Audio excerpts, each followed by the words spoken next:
Bismillahirrahmanirrahim.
Itu mengena secara sudut pandang agama kita, yakni agama Islam.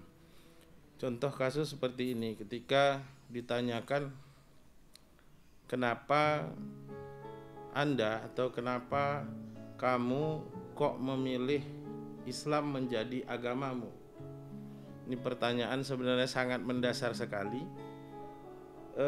Kemudian orang akan menjawab tentunya dengan banyak alternatif jawaban. Salah satu jawabannya adalah saya berislam, saya memilih Islam karena orang tua saya Islam. Kemudian ada lagi yang menjawab saya berislam atau saya memeluk Islam karena lingkungan saya kebanyakan orang Islam atau hampir semuanya Islam. Ada lagi jawabannya karena suami saya Islam dan lain sebagainya. Nah, ketika jawaban itu sudah demikian adanya, maka ini menjadi barometer untuk bagaimana dia menjadi pelaksana Islam ke depannya. Pelaksana Islam dalam konteks ibadah, dalam konteks keberagamaan sesuai dengan apa yang ada di dalam agama itu. Saudaraku, sahabat Rie Bingkai Transdakwah yang dimuliakan Allah Subhanahu wa taala. Ternyata hal yang demikian itu sudah jelas disampaikan oleh Allah Subhanahu wa taala, bahwa nanti diceritakan itu menjadi satu bahagian yang sebenarnya dilarang oleh Allah Subhanahu wa taala. Namun sebelumnya fakta yang menjadi jawaban dari kebanyakan orang seperti contoh kasus tadi itu benar-benar sudah dinyatakan juga oleh Allah Subhanahu wa taala. Ini kita ajukan di dalam surat kedua Al-Baqarah ayat 170. A'udzu billahi minasyaitonir rajim. Wa idza qila lahumuttabi'u ma anzalallah qalu bala nattabi'u ma alfaina 'alaihi aba'ana awalau kana aba'uhum la ya'qiluna syai'aw wa la yahtadun. Dan apabila dikatakan kepada mereka, ini umum, ikutilah apa yang telah diturunkan Allah, mereka menjawab, tidak, kami mengikuti apa yang kami dapati pada orang-orang tua kami atau pada nenek moyang kami yang melakukannya. Padahal nenek moyang mereka itu tidak mengetahui apapun dan tidak mendapat petunjuk sama sekali. Begitulah keadaan yang sebenarnya banyak sekali terjadi. Saya tidak sedang menjas siapapun, tapi saya ingin mengajak kepada seluruh umat Islam untuk tidak melakukan hal itu. Kalau dulu itu pernah terjadi, ketika sudah sampai kepada kita informasi bahwa fakta yang diceritakan oleh Allah di dalam surah Al-Baqarah ayat 170 ini, maka kita harus bersiap-siap untuk meninggalkan landasan itu dan berpindah kepada titik yang lainnya. Saudaraku, sahabat Rebingkai Transdakwah yang dimuliakan Allah Subhanahu wa taala. Hal yang dilakukan seperti itu, mengikuti sesuatu, mengikuti nenek moyang kalau di dalam surah Al-Baqarah ayat 170 ini, kemudian mengikuti keadaan di sekitarannya, mengikuti suaminya misalnya, seperti yang diungkap di awal tadi. Ini adalah menggambarkan bahwa apa yang dia lakukan, apa yang dia pilih di dalam beragama itu, khususnya beragama Islam itu, tidak didasari oleh sebuah kepahaman, oleh sebuah pengetahuan, oleh sebuah keyakinan, namun dia mengikuti saja tanpa harus berpikir sebelumnya. Nah, di dalam surah ke-17 Al-Isra ayat 36, Allah Subhanahu wa taala berfirman, A'udzu billahi minasyaitonir rajim. Wala taqfu ma laisa laka bihi ilmun. Inna sam'a wal absara wal fuada kullu ulaika kana anhu mas'ula. Dan janganlah kalian mengikuti atau ikut-ikutan sesuatu yang kamu tidak mempunyai pengetahuan akannya, yang kamu tidak punya ilmunya. Sesungguhnya pendengaran, penglihatan dan hati semua akan dimintai pertanggungjawabannya. Jadi jelas bahwa ketika seperti yang di awal motivasinya adalah atau dasarnya memasuki agama itu karena faktor keturunan, kemudian memotivasinya memasuki agama itu karena mengikuti sesuatu dan lain sebagainya, ini membuktikan bahwa ini tidak ada dasar kepahaman, tidak ada dasar pengetahuan, dan tidak ada dasar yang menjadikan dia yakin atau mengikuti sesuatu, meyakini sesuatu tanpa dia ketahui apa yang sedang dia yakini. Nah, hal yang seperti itu tentulah menjadi sesuatu yang dilarang oleh Allah Subhanahu wa taala. Janganlah kalian mengikuti atau ikut-ikutan sesuatu yang kamu tidak mengetahui ilmunya. Maka sebenarnya harus ada proses ilmu yang berjalan, proses pengetahuan yang berjalan sehingga dia meyakini apa yang sudah menjadi pilihannya. Nah, maka yang ketika kita mengikuti sesuatu yang tidak kita ketahui, ikut saja seperti itu, inilah yang disebut dengan taklid, atau biasanya disebut dengan taklid buta, mengikuti sesuatu yang tidak dia ketahui. Saudaraku, sahabat Rebingkai Transdakwah yang dimuliakan Allah Subhanahu wa taala. Jadi jelas bahwa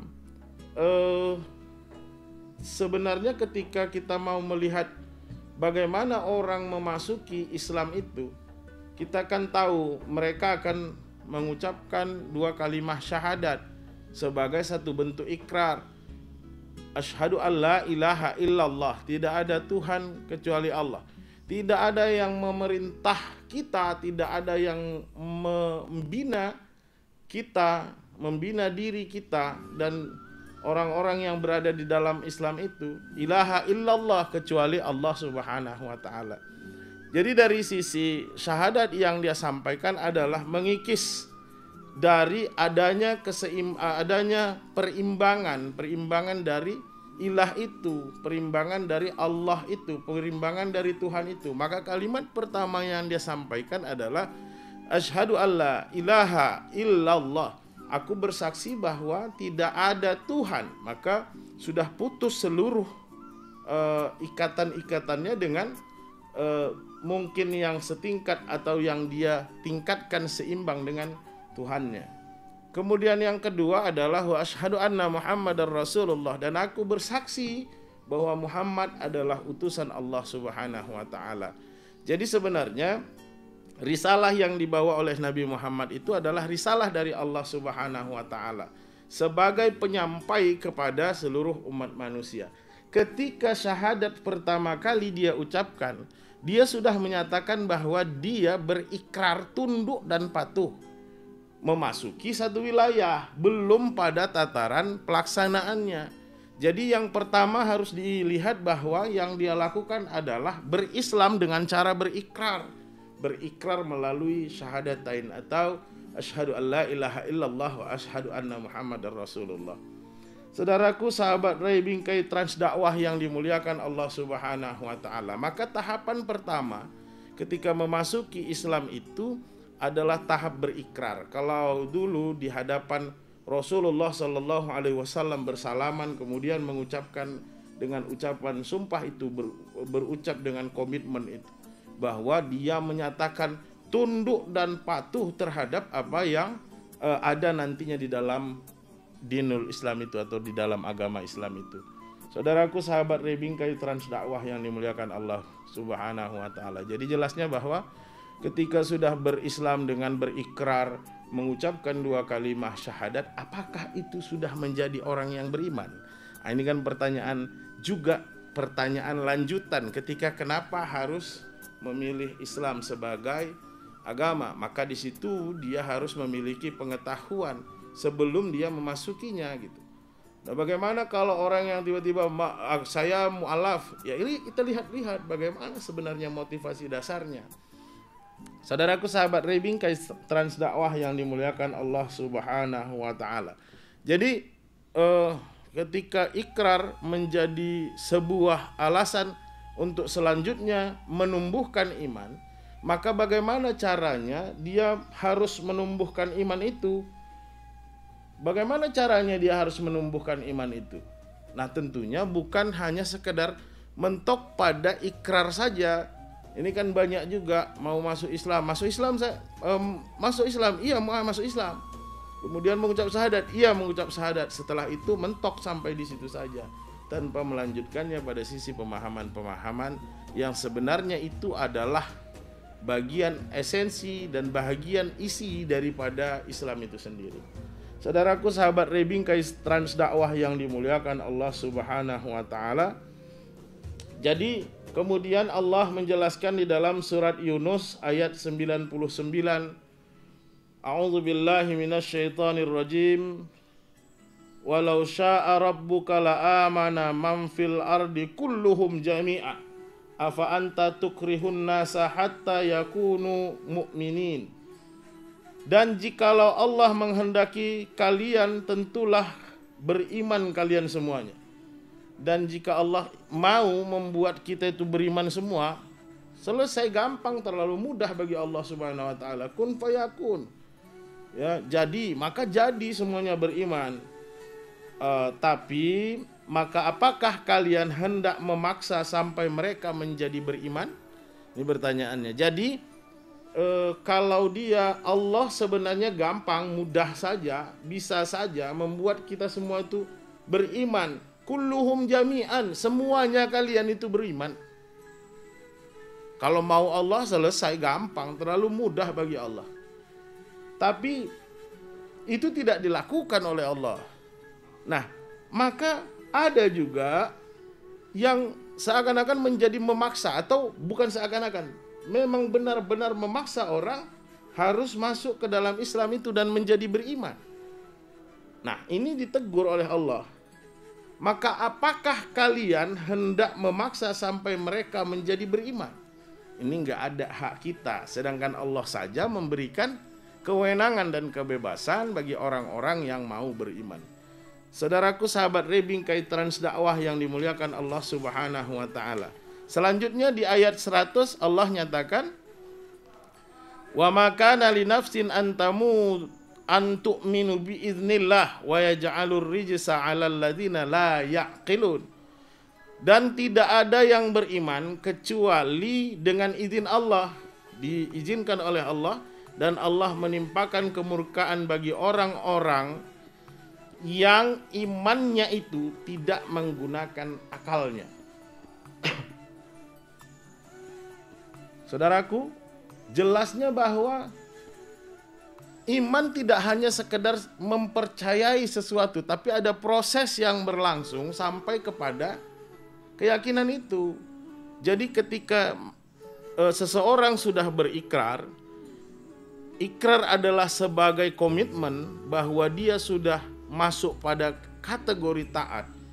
Taat dalam arti memutus seluruh rantai yang bisa saja mempersamakan atau menyamakan kedudukan Allah Subhanahu wa taala dengan sesuatu yang lainnya. Dia putus bahwa tidak ada lagi yang disembah kecuali Allah Subhanahu wa taala. Tidak ada Tuhan, ilahun, kecuali Allah Subhanahu wa taala. Ketika sudah berkomitmen itu, maka dia akan melangsungkan proses-proses selanjutnya.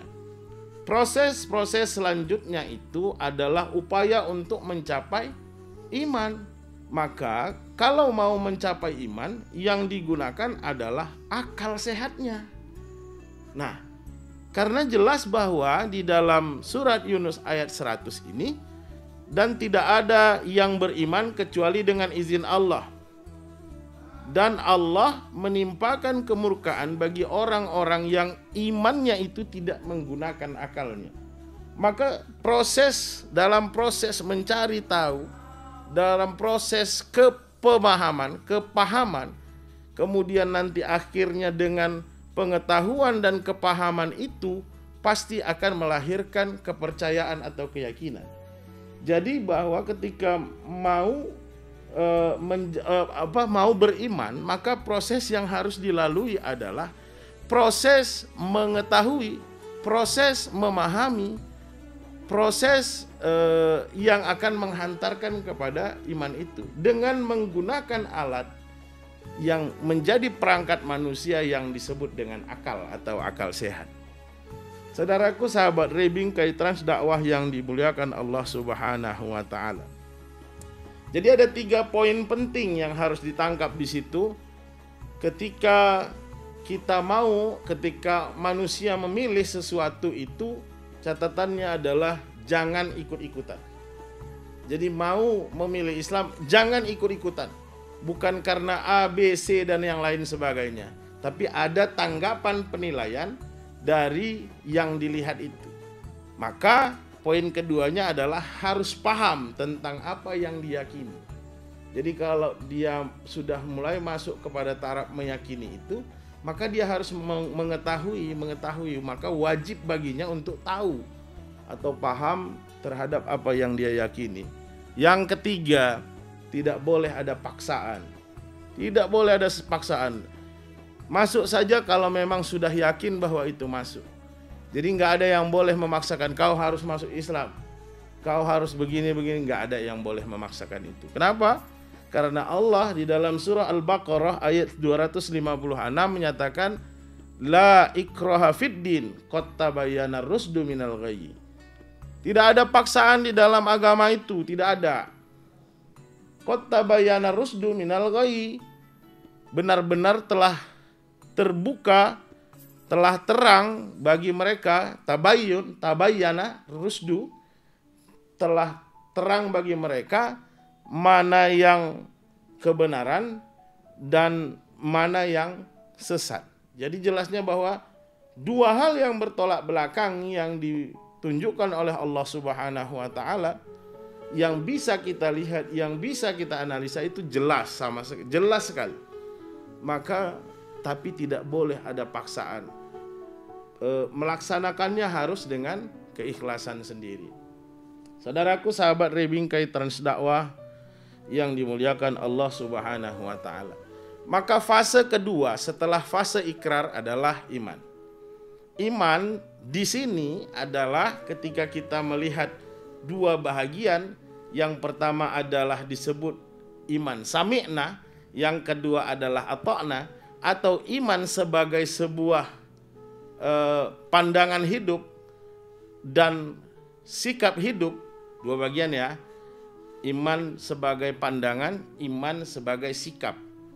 Kemudian iman sebagai sami'na, menanggapi, iman sebagai ata'na, tunduk dan patuh dalam pelaksanaan.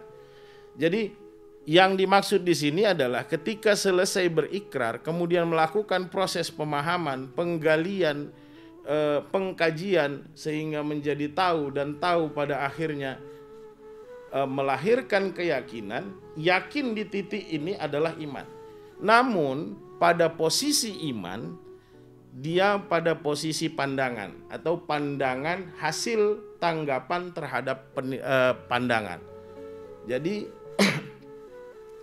ketika dia melakukan pengkajian, melakukan penelusuran, kemudian pengembaraan di dalam prosesnya tadi, mencari kepahamannya untuk akhirnya nanti mendapatkan keyakinan, maka ketika sudah diketahui, maka lahirlah sebuah keyakinan.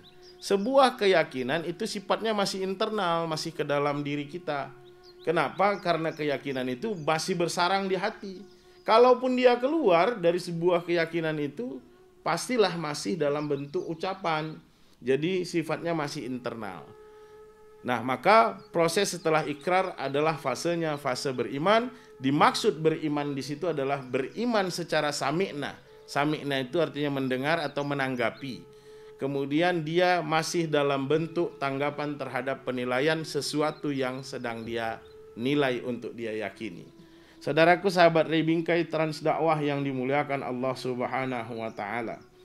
Jadi melihat hal ini, Allah Subhanahu wa taala menjelaskan di dalam surah Al-Hujurat ayat 14, A'udzu billahi minasyaitonir rajim. Qalatil a'rabu amanna. Qul lam tu'minu walakin qulu aslamna walamma yadkhulul iman fi qulubikum wa in tuti'ullaha wa rasulah. Berkata orang-orang Arab Badui, kami sudah beriman. Kata orang-orang Arab Badui ini, kami sudah beriman. Katakanlah, ini Allah memerintah kepada Nabi Muhammad, katakanlah kepada mereka, kalian itu belum beriman. Katakan saja, qulu aslamna, kami sudah berislam. Jadi kalian tuh belum beriman, katakan saja kami sudah berislam atau kami sudah taat. Ya, karena iman itu belum masuk ke dalam hati mereka. Jadi persoalannya adalah ketika berikrar sudah menyatakan kami sudah beriman. Banyak kita yang seperti itu, banyak sekali kita lihat di lapangan seperti itu. Tercatatlah misalnya di identitasnya bahwa dia adalah Islam gitu ya. Kemudian ijazahnya dia Islam. Ya, kau orang Islam, iya. Kau udah beriman, udah. Aku sudah beriman. Padahal dia belum beriman. Katakan sajalah bahwa qulu aslamna. Katakan saja, kalian itu bilangnya begini, aslamna, kami sudah Islam atau kami sudah taat. Tapi belum juga menjadi Islam secara menyeluruh. Islam dalam bentuk ikrar, artinya sudah memilih pada pilihan hidupnya untuk berada di dalam Islam, belum pada tindakannya. Saudaraku, sahabat Rebingkai Transdakwah, jadi jelas di situ bahwa karena iman itu belum meresap ke dalam hatinya. Kenapa belum meresap ke dalam hatinya? Karena memang dia belum tahu, karena dia belum mengerti, karena dia belum yakin, belum meyakini tentang agamanya itu, tentang Islam itu. Jadi kalau dia belum mengetahui, belum melakukan proses pencarian pengetahuan, pencarian pemahaman, maka iman itu belum masuk ke dalam hatinya. Jadi bagaimana dia bisa masuk ke dalam hati? Dengan proses yang panjang. Tentu proses yang panjang, bahwa di dalam iman itu harus berjuang mencapai iman itu. Di dalam proses yang panjang dia lalui, kemudian terjadi pergolakan batin, terjadi apa kalau bahasanya Vicky Prasetyo itu bilang kontroversi hati, katanya kan. Terjadi pertarungan itu, pergolakan itu di dalam dirinya, sampai pada akhirnya dia menemukan satu titik yang disebut dengan iman itu, maka itu dipastikan pasti lebih kokoh daripada yang hanya mengakui saja bahwa dia beriman. Dengan proses yang demikian panjang, pasti dia akan lebih kokoh, lebih kuat imannya dibandingkan yang hanya mengucapkan saja bahwa dia sudah beriman. Saudaraku, sahabat Rebingkai Transdakwah yang dimuliakan Allah Subhanahu wa taala. Jadi jelas bahwa ketika kita lihat fase pertama adalah ikrar bersyahadat, dia sudah berislam, dalam pengertian dia sudah taat, sudah memilih. Kemudian fase yang kedua adalah fase beriman. Beriman dalam arti meyakini sifatnya masih secara internal ke dalam pribadi, nafsi-nafsi, pribadi-pribadi yang belum mewujud ke dalam satu tindakan. Maka beriman di sini adalah beriman dari sisi pandangan hidupnya. Maka fase yang selanjutnya adalah fase yang ketiga. Fase yang ketiga itu ternyata adalah amal soleh. Jadi kalau dia sudah berikrar, kemudian sudah meyakini, sudah muncul keyakinannya melalui proses-proses yang panjang, dimulai dari ainul yakin, ada pandangan yang membuat dia yakin, pengkajiannya, baru ilmal yakin, ilmu pengetahuannya, baru nanti akan mencapai pada titik hakul yakin. Jadi di fase yang ketiga adalah fase amal soleh. Lah, kenapa demikian? Karena memang sebenarnya orang-orang yang beriman itu belum tentu atau tidak dijamin masuk surga. Hanya sebatas beriman dalam konteks pengertiannya adalah sami'na tadi, yang hanya secara internal saja, belum dijamin oleh Allah masuk surga. Nah, kenapa seperti itu? Ya, karena memang orang-orang yang beriman itu pada faktanya adalah orang-orang yang dipanggil oleh Allah Subhanahu wa ta'ala. Jadi orang-orang yang beriman itu, orang yang sudah menyatakan beriman itu adalah bagian yang sering dipanggil oleh Allah Subhanahu wa ta'ala. Buktinya bagaimana? Ya ayyuhalladzina amanu, hai orang-orang yang beriman. Nah, justru ketika dipanggil orang-orang yang beriman itu, misal itulah baru diperintahkan kepada amal-amal yang soleh. Misalnya kerjakan sholat, misalnya tunaikan zakat. Nah, ini adalah orang-orang yang beriman yang dipanggil oleh Allah dengan meyakini itu, ada keyakinannya, maka perwujudannya adalah perwujudan amal soleh. Jadi nggak ada istilah bahwa orang yang beriman dalam pengertian sami'na tadi itu bisa dijamin oleh Allah masuk surga, dijamin sangat diberikan hak mutlak masuk ke dalam surganya Allah Subhanahu wa ta'ala. Belum. Kenapa? Karena masih iman menjangkau pada titik hati, atau paling jauh kepada lisannya. Hatinya sudah menyatakan bahwa dia mengetahui sehingga dia yakin, kemudian lisannya sudah menyatakan bahwa dia yakin mau melaksanakan itu. Saudaraku, sahabat Rebingkai Transdakwah yang dimuliakan Allah Subhanahu wa ta'ala. Jadi ketika Allah sering memanggil bahwa yang dipanggil adalah orang-orang yang beriman. Jadi kalau orang-orang yang beriman ini adalah orang-orang yang sudah mengetahui secara konsep bahwa apa yang akan dia laksanakan ke depan. Nah, saudaraku sahabat Rebingkai Transdakwah yang dimuliakan Allah Subhanahu wa ta'ala. Jadi kalau orang yang tidak punya pengetahuan, orang yang tidak punya keyakinan, dia tidak akan pernah mendapatkan hakikat dari apa yang dia lakukan. Nggak bisa juga lompat, ikrar langsung pelaksanaan, nggak bisa. Kosong juga, karena tahapannya tertinggal, bahwa tahapan setelah ikrar adalah iman. Jadi kita bisa lihat bagaimana hadis Rasulullah pernah berkata tentang puasa, yang orang berpuasa itu hanya mendapatkan haus dan dahaga saja, lapar dan dahaga saja. Jadi mereka melaksanakan, iya melaksanakan. Nah, mereka mengerjakan itu dengan baik, iya secara syariat baik. Tapi dia tidak akan menemukan hakikatnya ketika dia tidak ada pengetahuan di dalamnya. Juga begitu ketika dikatakan di dalam Al-Quran, qad aflahal mu'minun alladzina hum fi salatihim khashi'un. Benar-benar menanglah orang yang melakukan menegakkan salat itu. Benar-benar menanglah orang-orang mukmin itu. Alladzina hum fi salatihim khashi'un, yaitu orang-orang yang khusyuk di dalam salatnya. Bagaimana khusyuk melakukan sholat kalau tidak ada pengetahuan tentang sholat itu? Yang taunya hanya ikut-ikutan, yang taunya hanya apa yang dilakukan orang, itulah yang kita lakukan tanpa mengetahui apa sebenarnya hakikat dan parameter dari sholat itu.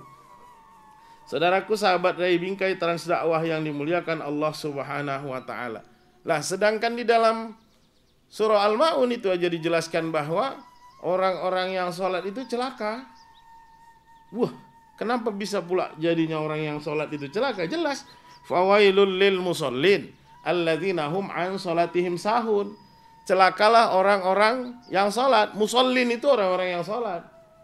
Alladzina hum an sholatihim sahun. Mereka yang lalai an sholatihim sahun. Digunakan kata an, itu bukan bicara lalai di dalam sholatnya, lalai terhadap nilai-nilai pada sholat itu.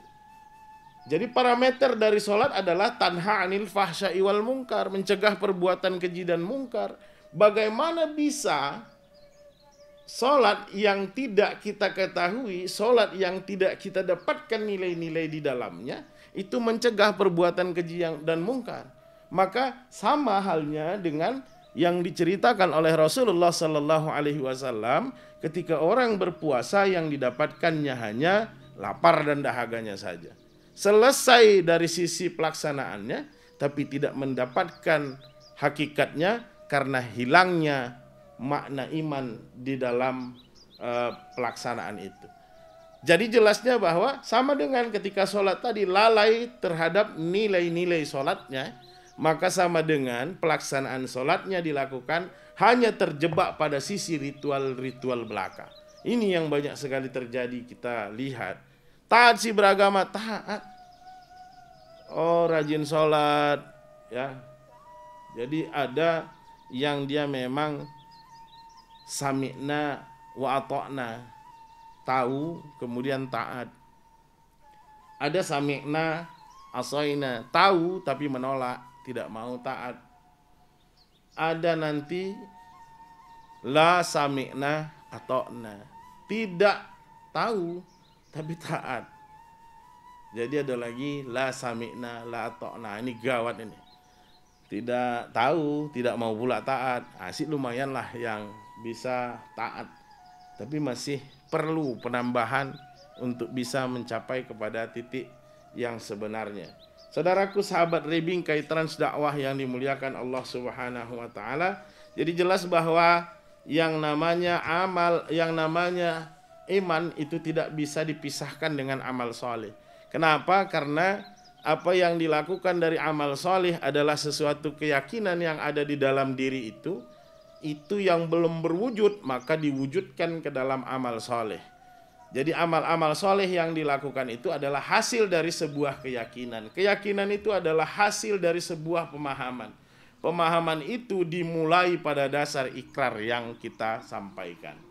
Saudaraku, sahabat Rebingkai Transdakwah yang dimuliakan Allah Subhanahu wa taala. Ketika orang melakukan amal soleh, inilah yang disebut dengan orang-orang yang takwa.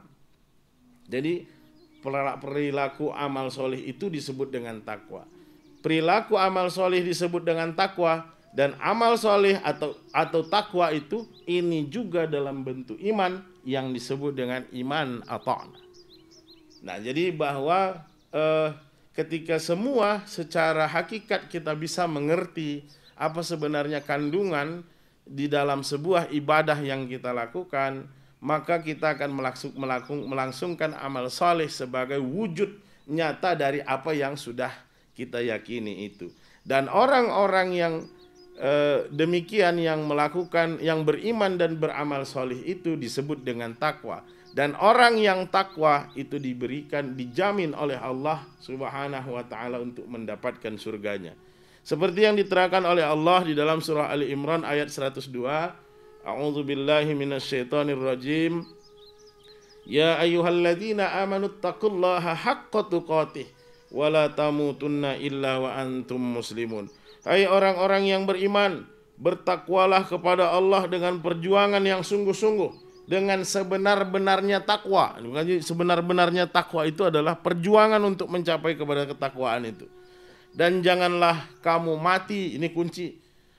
Jadi kalau Allah bilang jangan kamu mati, janganlah kamu mati kecuali kamu menjadi orang-orang yang berserah diri atau menjadi orang-orang Islam.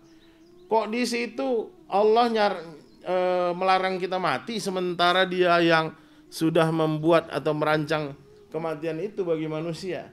Ini memberikan semangat bagi kita bahwa jangan keburuan mati sebelum kita menjadi orang-orang yang takwa. Jangan keburuan mati sebelum kita menjadi orang yang Islam.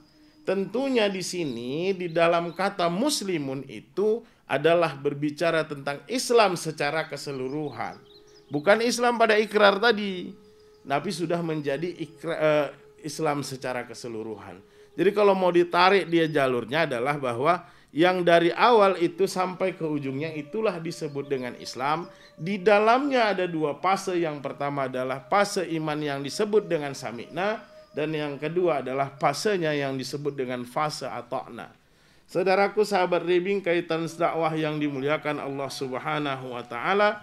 Jadi jelas bahwa kemudian diterangkan lagi di dalam surah Ali Imran ayat 133, wasari'u ila maghfiratin mir rabbikum wa jannatin arduhas samawati wal ard uiddat lil muttaqin. Ya. Ketika kita disuruh tadi di awal bahwa bertakwa, berjuang untuk mencapai ketakwaan haqqa tuqatih. Kemudian Allah mempertegasnya di dalam surah Ali Imran ayat 133, bersegeralah kalian wasari'u ila maghfiratin. Jadi maghfiratin ini kepada ampunan Allah. Kepada ampunan Allah. Selain dari itu makna ghafara adalah merubah atau merevolusi. Bersegeralah kalian merevolusi diri kalian kepada Allah dengan ajarannya. Dan surga yang luasnya seluas langit dan bumi yang disediakan untuk orang-orang yang bertakwa. Jadi jelas bahwa surga yang luasnya seluas langit dan bumi itu begitulah luar biasa besarnya disediakan untuk orang-orang yang bertakwa. Saudaraku, sahabat Rebingkai Transdakwah yang dimuliakan Allah Subhanahu wa taala, kembali kita janganlah kalian mati kecuali dalam keadaan menjadi Islam. Setelah takwa itu kita urai bahwa takwa adalah amal saleh, maka kita semuanya diberikan motivasi oleh Allah Subhanahu wa taala, jangan keburu mati sebelum kalian menata diri dengan Islam. Maka dipertegas oleh Allah di dalam surah An-Nisa ayat 122, A'udzu billahi minasyaitonir rajim. Walladzina amanu wa 'amilus shalihat sanudkhiluhum jannatin tajri min tahtihal anhar khalidina fiha abada. Dan orang-orang yang beriman dan mengerjakan amal kebajikan akan kami masukkan ke dalam surga yang mengalir di bawahnya sungai-sungai. Mereka kekal di dalamnya. Ini korelasi antara surah Ali Imran ayat 133 dengan surah An-Nisa ayat 122. Bahwa amanu wa amilus salihat, orang yang beriman dan mengerjakan amal soleh itu sama sebenarnya dengan takwa. Maka dari itu inilah sebenarnya penghuni-penghuni surga nantinya. Saudaraku, sahabat Rebingkai Transdakwah yang dimuliakan Allah Subhanahu wa taala, harapan kita adalah ketika kita sudah menyatakan diri sebagai orang Islam, berikrar, bersyahadat menjadi sebuah komitmen bagi kita, maka lanjutkan itu untuk lebih memperdalam, memahami sebenarnya bagaimana agama kita yang kita anut ini, agama Islam itu. Setelah kita mengetahui, setelah lanjutannya kita bisa meyakini, maka tidak akan pernah ini terjadi kalau tidak pernah kita laksanakan dalam bentuk amal soleh sebagai perwujudan Islam itu.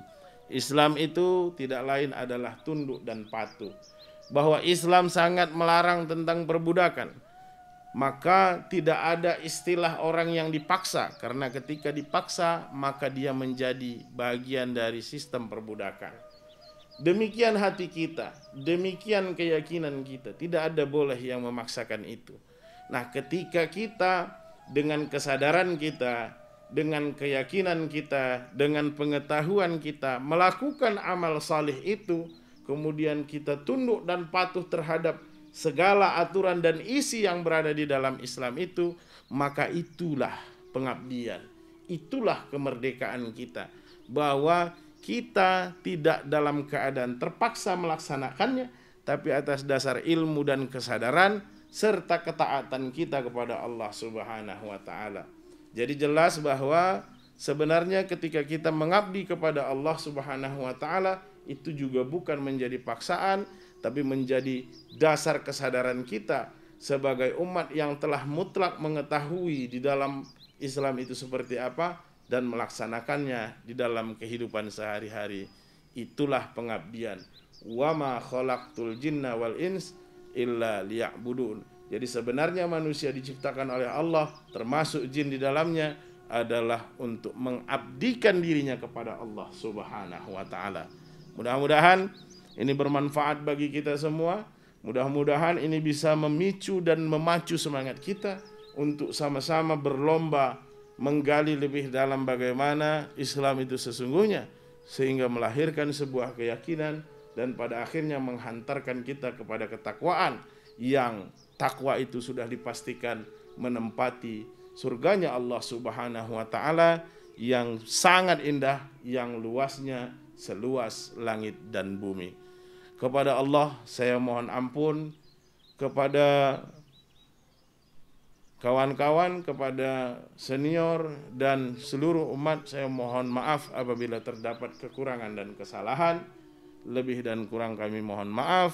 Wassalamualaikum warahmatullahi wabarakatuh.